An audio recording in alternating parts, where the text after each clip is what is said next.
self-defense. She goes down. That's an M4 rifle. It's quite hard to pick up. But that's what they allege. Previous to this, they don't know where she was. They just found her. She tried to kill us. We had to shoot her. She yelled Allahu Akbar, fired 2 shots at them and missed. And they shot her back. So she's in critical care. Sorry, go on. Yeah, I heard a ballistics expert actually did tests and found no her fingerprints weren't on the gun. Yeah. They also found no extra bullet casings or bullet holes in the wound. Yeah, that's very true. I was going to mention that because that comes up in the trial. What happens is she goes into critical care, back to Bagram. But this time they're looking after her. She's in a coma, in a deep state of unconsciousness. She underwent emergency treatment and was revived within 2 weeks. And after she was revived, she was taken to New York to face trial for attempted murder of U.S. personnel. She was taken there. She was actually never formally extradited in any formal way. She was just picked up and taken there, basically. And on the 3rd of September last year, 2008, sorry, she was officially charged with 2 counts of attempted murder of U.S. officers because she tried to kill the warrant officer and the army captain with the M4 gun, assault with a deadly weapon, the M4, carrying and using a firearm, M4 again, and 3 counts of assault on U.S. officers and employees because there's FBI agents there. These are all to do with the alleged attempt to shoot the people with the M4. Now, what's interesting is that they've gathered all this sort of speculative evidence of her being related to Al Qaeda, these sort of alleged terrorist relationships, except they never charge her with terrorism. They never. I mean, she'd been on the FBI wanted list. The U.S. Attorney General actually described her as the most dangerous person in the world. Except given the choice of what to charge her with, they never charged her with terrorism. She never has been charged with terrorism. But they charged her with this incident in which a frail, withered, 5-foot lady with her 12-year-old son picked up an M4 rifle and tried to shoot, while in detention, tried to shoot these US officials.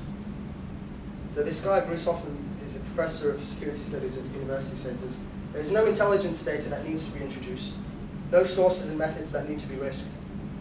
It's good old-fashioned crime. It's equivalent of a 1920s gangster with a Tommy gun. So that's what she's being charged with.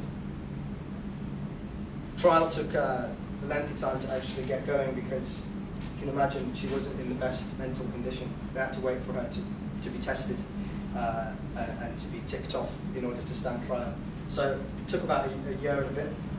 And in February 2002, the trial took place. And the court ruled it as inadmissible evidence to suggest that she'd been in Bagram. So the trial is focused on this incident related to the M4 rifle. She showed, she was in a state, basically. She was talking a lot of nonsense. I mean, a lot of stuff she was saying just didn't make any sense to anybody. And but one thing she did do, she denied the offence, and she maintained that she's been in Bagram, of being tortured. And no one took this seriously. It wasn't introduced at trial. Because as far as they were concerned, you're being charged with this incident, the M4 rifle. And as you said, bro, what's your name? Kashif. You said that they never actually introduced the fingerprint evidence on the M4. I didn't know that they had actually tested negative. Is that right? Sorry? You said that they actually tested the M4 rifle and it tested negative. They didn't find the fingerprints. Yeah. They also didn't find any extra bullet casings or bullet holes in the wound. Yeah. So if she missed, what did she get? Yeah. So I didn't know that it tested negative, but I did know that they never introduced it as evidence. The prosecution never used it. And in fact, no one who was allegedly there on the day signed to any affidavit or anything. So a lot of the evidence that was introduced were people who were surrounding the hypothetical scenario in which he tried to kill some US Army officers. And on February 3rd, few weeks ago, she was found guilty of all charges by a New York jury. And so right now, she's in prison in New York. Her sentence is going to be passed on May 6th, 2010. And in the meantime, she's been refused all contact with her family. She's held incommunicado, and so she's being denied all visits, phone calls, letters. She's on her own, basically. And the minimum sentence for the charge she's been convicted of is 30 years, and the maximum is of life in prison. So one thing that I've left out is, I remember she had 3 little kids when she disappeared. The kids at that time were 6 months, I think 6 years and about 7 years, something close to that. The eldest child, who's now 13 after these years, was allegedly found with Aafia Siddiqui when she was found with a handbag trying to blow up the Ghazni province governor's office. And he has now been taken and he's living with Aafia's sister, Dr. Fawzia, in Pakistan. And he's not allowed to talk to the media about his experiences. He's just being looked after by her. The other 2 children, who are now 11 and 7, no one knows. I mentioned that she was in a bad condition. She sometimes says that they're dead. Sometimes says, oh, they're living with my sister. They're not living with their sister. And the fact is, no one knows where they are. They're little kids. So either, if you believe the American story, she's in Afghanistan fighting for the Taliban or something, or they're dead, basically. So, I mean, the purpose of this is to invite you to join the protest. There's a lot of activity going on right now. I don't know how much you guys have heard about this case in the English media. I mean, hands up if you think there's been a lot. Because before I really looked into this, I didn't know that much. I think some of you, I mean, you might have read some stuff, but if that had been, I mean, just my own opinion, I feel if that had been an English woman who had 3 kids disappeared, and there'd been allegations of torture, which, as you know, is taken extremely seriously, there'd be an uproar about this. Except there isn't. There is in Pakistan. A lot of people are doing like hitting the streets, sending types of candlelight walks and protests, etc. And what we'd like to do is help contribute to that kind of protest in England.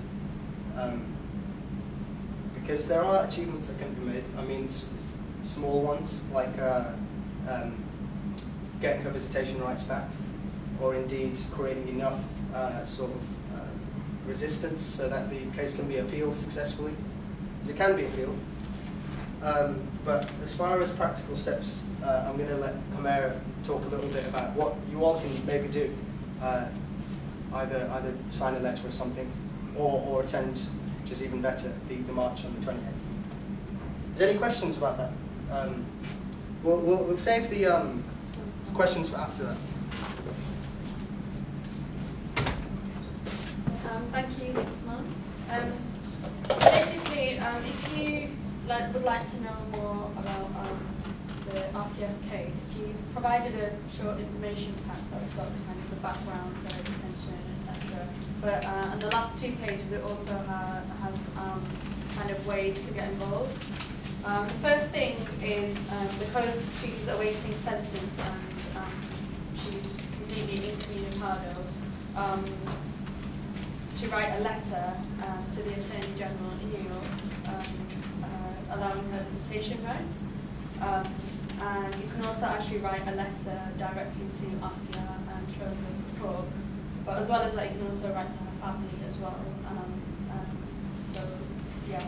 So I guess the main thing is the march that's going to take place on the 28th. And I'm going to start up kind of an event on Facebook on the Rally Pakistan group to kind of organise kind of a group of us leaving from SOAS on that day during the march, which is from the Pakistan High Commission in Knightsbridge to the US Embassy